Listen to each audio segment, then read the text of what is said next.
Hi everyone, welcome back to Alistair Davies Golf. Today we're going to look at Viktor Hovland's golf swing. So it's a golf swing that I particularly like, but it is certainly a little bit different. It has a few characteristics in it that you would say that don't always compel to the normal motion that we would look at, but a lot of things in there that we can learn from, and that's certainly what this video is all about. What can we learn from Viktor Hovland's golf swing? He just won last night on the PGA Tour.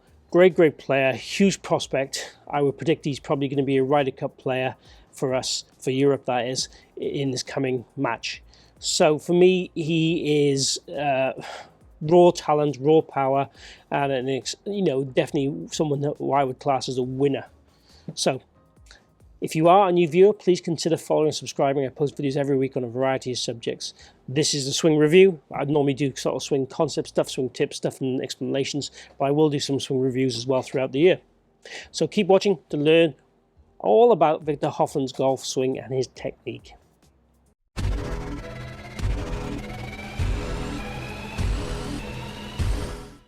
So just looking at his technique now, as I said to you in the setup, there's a lot of things in this golf swing that I would class as fantastic and really modern, and a few things I'd class as a little bit more characteristic of his own ability. I think one of the big things to learn from this is that you should own your own golf swing and, work through the things that make you perform well and not worry about being perfect in every element. There's a lot for that to be said with a lot of players on tour. Now, when we look at Viktor Hovland, certainly from a posture point of view, he has his hands, if anything, a little bit more forward than normal at address. He has a slightly more rounded, I would say, upper back than normal at address. And then when he moves away from the golf ball from there, there's a little bit probably more moving parts. There's certainly a little bit more kind of almost like a little trigger, a little twitch. And then as he starts to move back, the club tends to go back a little bit on the inside or underplane point of view. The club face goes back a little bit more closed, and his head starts to work more forward, towards the ball line. These are all things I would see that would happen because of the way he kind of stands, as in having that slightly roundness in his back. The swing goes back a little bit on that lower end inside, and then in the second part of his backswing, his arms raise up. Now, at the top of the swing, he has a tremendous amount of right arm width, a huge amount of right arm width. Even though his left arm isn't perfectly straight, there's a slight bend in his left arm.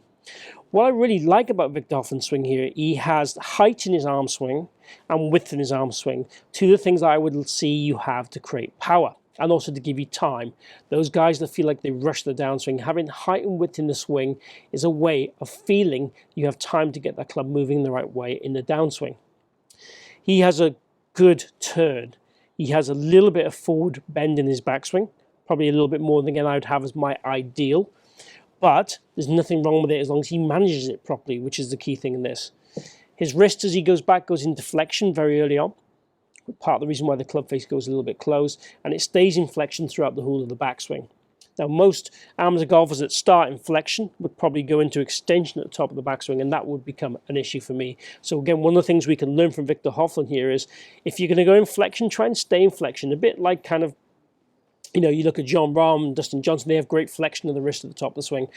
Being in flexion is kind of a cool thing to do these days. It's not always easy to do with people's wrist mechanics and flexibility, but it certainly is a stronger way to play than being too extended. So he has great width, great arm height, and the wrist is in flexion. Good turn as well.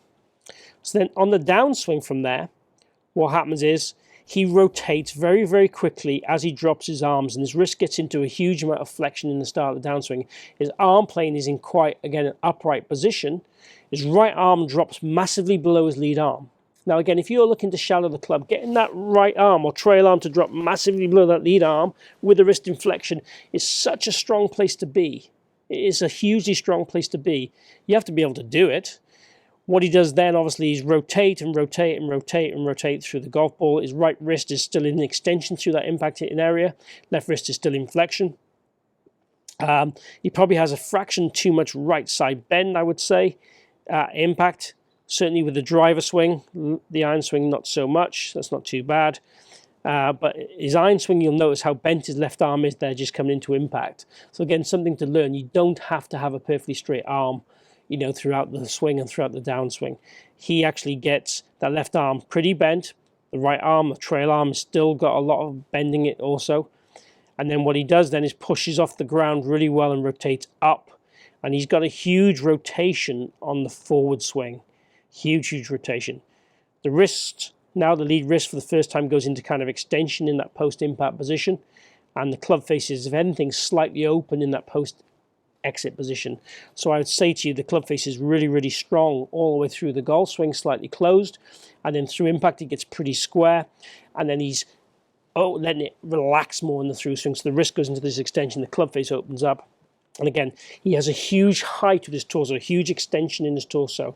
After, with the driver particularly being quite right side bended, it goes into that huge extension. So moving from that right side position to that extension is again a way of showing us that power, that explosiveness that he has.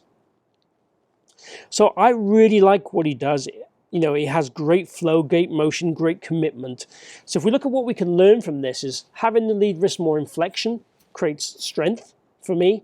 It stops the club moving in the wrong places. It can help you shallow the club. Getting that trail arm lowering a lot in the downswing, okay, from a very wide position, allows you again to gain power for me, and it allows you to shallow that club correctly. And then also, as a consequence of that, then he rotates his body a lot, or you could say he rotates his body a lot, and that what shallows the arm movement. It's a little bit of chicken and egg, but he has a huge rotation with a shallowing arm swing, and then he has a huge rotation and extension through the ball with great commitment. So for me, it shows you don't have to have a perfect wrist action. It shows you don't have to have a lead arm that's straight throughout the golf swing. It shows that you don't have to have your hands particularly in the perfect position at the start, and you can still make everything work to give you a really good functional golf swing and go out there and be a winner. So the take-home message really from today's video is understand your patterns, understand what makes your golf swing work on things that are going to develop your golf swing in a nice segmented way that makes you improve your ball flight rather than make you look prettier. And then if you need be, you might then start to work on things that make you look prettier. But again, it's in that segmented order that makes you perform well.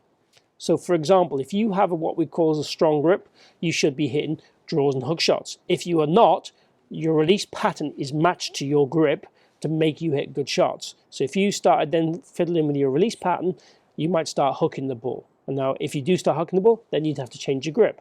So you have to be aware of the changes you need to make in the order to make you play better as you go along, rather than get worse to get better. So hopefully you've enjoyed today's video, a little look at a swing analysis of Viktor Hovland. If you have, please click like and share the video. Please post any questions down below, or even requests for videos, even guys you'd like me to do a swing review of. I am going to try and maybe look at people who've won in recent weeks or that particular week, so it's a bit more highlighting what they do well, so we can look at that and think about what we can pinch from their technique to add to our own technique to make us play better and improve our own golf. So if you have liked the video, as I said, please click like and share the video. Also, if you haven't subscribed or followed, hit my logo down this bottom corner, join me on my journey, and let me help you improve your golf. Hopefully see you back here soon. Thanks for tuning in today.